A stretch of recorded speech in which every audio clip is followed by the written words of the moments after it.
Bonjour. Bienvenue sur la chaîne Soma Bible.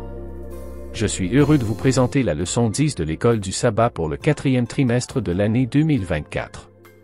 Avant de commencer cette leçon, n'oubliez pas de vous abonner et de cliquer sur l'icône du pouce levé pour soutenir notre mission de diffusion de l'enseignement de la Bible dans le monde entier.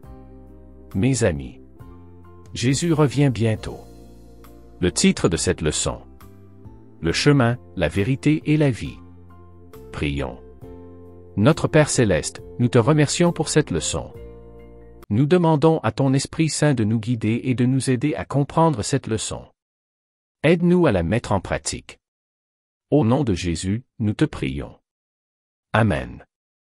Notre texte clé se trouve dans Jean, chapitre 1, verset 18. Personne n'a jamais vu Dieu. Le Fils unique, qui est dans le sein du Père, il l'a annoncé. Chers auditeurs, l'Évangile de Jean est divisé en 4 sections, le prologue, le livre des signes, le livre de la gloire et l'épilogue. Jusqu'à présent, nous avons exploré le prologue et le livre des signes, qui révèlent l'identité de Jésus à travers ses miracles, ses enseignements et ses dialogues. Nous nous concentrons à présent sur le livre de la gloire, introduit par le discours d'adieu, qui commence par le lavement des pieds de ses disciples par Jésus. Au centre de cette étude se trouvent les 7 déclarations de Jésus, « Je suis », qui relie le livre des signes au livre de la gloire, avec une attention particulière pour la déclaration « Je suis le chemin, la vérité et la vie » dans Jean 14. Dans Jean 14.6, Jésus fait une déclaration extraordinaire, « Je suis le chemin, la vérité et la vie. Personne ne vient au Père si ce n'est par moi. » Cette affirmation n'est pas seulement une déclaration théologique, c'est une invitation, une promesse et un chemin à suivre. Explorons 3 dimensions de cette déclaration et leur signification transformatrice pour nos vies aujourd'hui. Premièrement, Jésus est notre exemple. Jésus s'est déclaré, le chemin, non seulement en parole, mais aussi par ses actes. Considérez le moment fort de Jean 13, où il s'abaisse pour laver les pieds de ses disciples. Dans une culture où le lavement des pieds était réservé au serviteur le plus humble, le roi des rois s'est humilié. Pourquoi? Pour montrer ce qu'est le cœur du service. Face à la résistance de Pierre, Jésus a enseigné une vérité profonde, si nous ne lui permettons pas de nous purifier, spirituellement et symboliquement, nous n'avons rien à faire avec lui. Par cet acte, Jésus a clairement montré que la véritable autorité s'exerce dans l'humilité et le service. Nous aussi, nous sommes appelés à suivre ce chemin d'humble service. L'ordonnance de l'humilité, telle qu'elle est pratiquée dans la scène, nous rappelle que nous ne sommes au-dessus de personne. Nous sommes les serviteurs les uns des autres. Y a-t-il quelqu'un dans votre vie que vous devez servir, pardonner ou devant qui vous devez vous humilier? Deuxièmement, Jésus reviendra. Dans Jean 13, Jésus dit à ses disciples qu'il s'en va, ce qui amène Pierre à demander où il va et à déclarer qu'il est prêt à mourir pour lui. Jésus prédit alors le reniement de Pierre, laissant les disciples confus et déstabilisés. En réponse, Jésus les rassure en leur disant de ne pas laisser leur cœur se troubler et parle de la maison de son Père, la décrivant comme un endroit avec de nombreuses pièces qu'il va préparer pour eux. Il promet de revenir et de les emmener avec lui, évoquant ainsi sa seconde venue. Cette promesse est le fondement de l'espérance chrétienne. Si l'accomplissement des prophéties confirme cette espérance, son véritable fondement est la certitude des paroles de Jésus.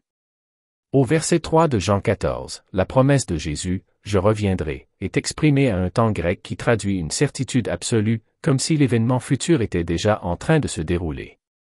Notre confiance ne repose pas seulement sur les prophéties, mais sur la fiabilité de Jésus lui-même, qui a prouvé sa fidélité.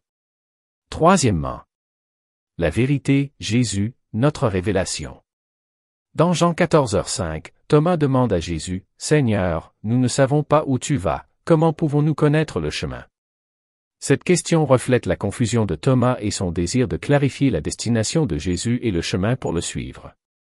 Dans Jean 14h6, Jésus répond, « Je suis le chemin, la vérité et la vie. Personne ne vient au Père si ce n'est par moi. » Cette réponse déplace l'accent d'une destination physique vers une réalité relationnelle et spirituelle. Jésus déclare qu'il n'est pas simplement un guide sur le chemin, mais le moyen même par lequel les gens peuvent accéder au Père. Philippe demande alors à Jésus de leur montrer le Père. Jésus répond, « Celui qui m'a vu a vu le Père. » Quelle déclaration remarquable! Jésus est la représentation parfaite du caractère de Dieu. À travers lui, nous voyons l'amour, la grâce et la vérité du Père. La vérité, telle qu'elle est présentée dans l'Évangile de Jean, est plus qu'une exactitude factuelle, c'est une personne. Jésus est la vérité qui illumine les ténèbres de notre monde. Sa vie, sa mort et sa résurrection révèlent le plan de rédemption de Dieu. Comme le dit Jean 1, verset 14, il est plein de grâce et de vérité. Chers auditeurs, dans un monde où la vérité est souvent subjective, Jésus reste notre norme immuable. Nous immergeons-nous dans sa parole pour comprendre cette vérité? La reflétons-nous dans nos actions, nos choix et nos relations? Point numéro 4. La vie, Jésus, notre espérance. Lorsque Jésus a dit à ses disciples, « Je vais vous préparer une place », Jean 14, verset 2, il ne faisait pas que les réconforter, il leur donnait une promesse. Sa résurrection et son ascension confirment qu'il est la source de la vie éternelle. Cette promesse culmine avec son retour, « Je reviendrai certainement, et je vous accueillerai auprès de moi, afin que là où je suis, vous y soyez aussi. » Jean 14, verset 3. Par Jésus, nous recevons non seulement une vie abondante ici et maintenant, mais aussi l'espérance de l'éternité avec lui. Sa vie garantit que le péché et la mort n'ont pas le dernier mot.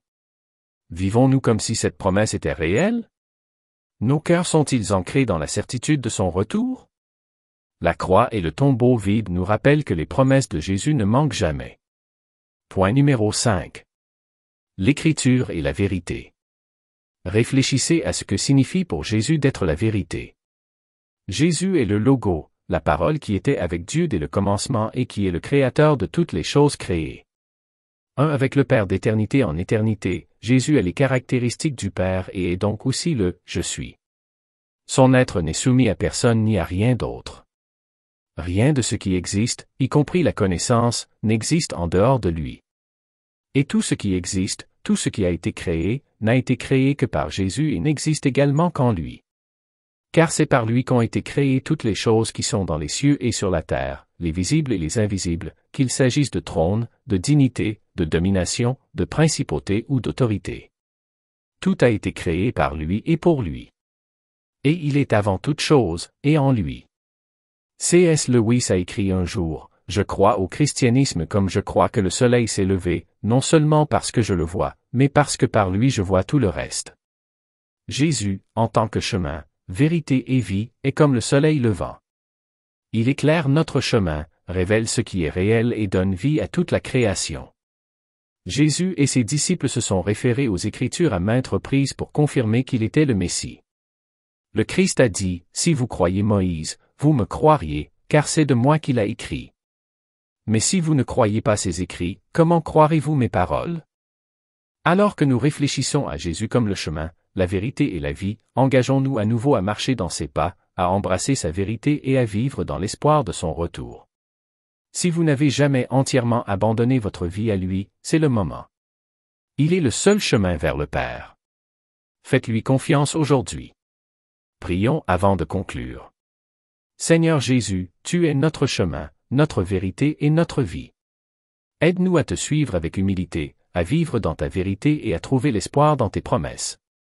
Transforme nos cœurs, Seigneur, afin que nous puissions refléter ton amour au monde. Amen.